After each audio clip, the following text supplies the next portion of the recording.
जों बेखौ जाय जिनिसखौ जोंनि क'क्राझारनि असि एबा एसपिआ मावदों जोंनि मानगोनां दावराव देख्रेब नार्जारी वर्किं प्रेसिडेन्ट बड'लेण्ड जनजाति सुरक्षा मन्चनि बेयो टटेलि कन्डेमनेबल आरो जोङो बेखौ माने टटेलि माने आनफर्चुनेट जों सानो मानो होनोब्ला दिनै दावराव देख्रेब होनबादि सासे बर'नि माने गागु दैदेनगिरि जाय बिथांमोना बर' जाथिनि थैनाय थांनायनि थाखाय जेब्लायबो सिन्था खालामो आरो बिथांमोन बादिखौ दिनै उइदाउट एनि वारेन्ट उइदाउट एनि इनफरमेसन बिथांमोना वाल बारनानै गेटजोंबो नङा बिथांमोना दिनै हाबनानै बिथांखौ हरनि 2:30 गेजेराव एरेस्ट खालामनानै लाबोदों।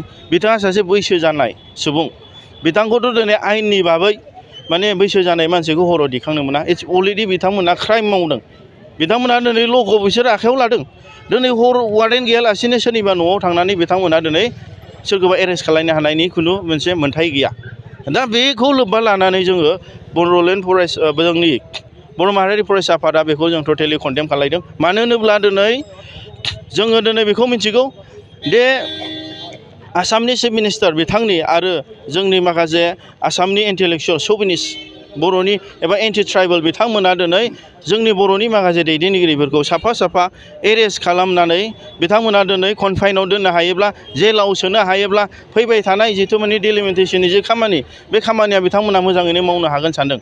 नाथाय बेखौ जोङो बेफोरबादि नासयजानाय नाख्रेबजानाय दिनै सारा सास्ति मोननाया जोंनि गेजेराव गोदान नङा। बेवहाय आं दिनै बेखौनो बुंनो सानदों बे प्रेस मिटनि गेजेरजों बै जाय एसामिस इन्टेलेक्सुवेल्सफोर एसामिस श'भिनिस्ट जोंनि इन्डिजिनियास ट्राइबेल बर'फोरनि एगेन्स्टआव खामानि मावबाय थादों आरो बिथांमोनजों सोरबा बर'फ्रा लोब्बा थानानै मावफादोंब्ला आं बिथांमोनखौ गोजानाव थानो थाखाय आं बे मिडियानि गेजेरजों खावलायहरदों। मानो होनब्ला दिनै जोंनि बे बर'फोरनि जि मोन्थाय बर'फोरनि जि थांनानै थानायनि अधिकार बे अधिकारखौ जेने थेने बिथांमोना दिनै होबथानो थाखाय बिथांमोना खाबु लाबाय थादों।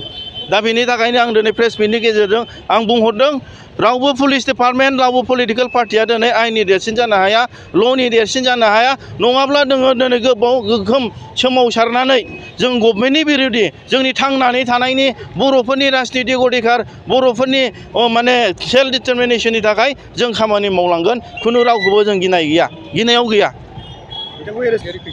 निस्सय बेवहाय दिनै बिराद राजखान्थि खैसार दङ बेवहाय गासिबो दिनै डाइरेक्ट दिसपुरनिफ्राय जोंनियावहाय अर्डार हरनानै बेखौ एरेस्ट खालामहोदों। खोथाया जाहैबाय बर' लिडार्सफोरखौ जोंनि थांनानै थानायनि जि मोन्थाय फान्डामेन्टेल राइट्स फ्रिडम अफ स्पिच बेखौ दिनै बिथांमोना होबथादों आरो बियो totally against the law' it's already a crime. दा बिनि गेजेराव जोंनि बर'फ्रा जों सांग्रां जानांगोन जों होबथानांगोन नङाब्ला दिनै दावराव देख्रेब सारमोन बादे लिडारखौ दिनै हमदों आरो बेल' नङा बेयाव कन्ट्राक्टेड अल बड' कन्ट्राक्टेड एस'सिएशननि गाहाय नेहाथारि बिक्रम दैमारि बिथांखौबो लाबोदों आरो जों मेसेज मोन्दों दे जोंनि मानगोनां एक्स BLT एक्स MLA हितेश बसुमतारीखौबो बिथांमोना माखासे षड्यन्त्र खालामनानै हमदों बेखौबो जोंनो मेसेज मोननानै दङ।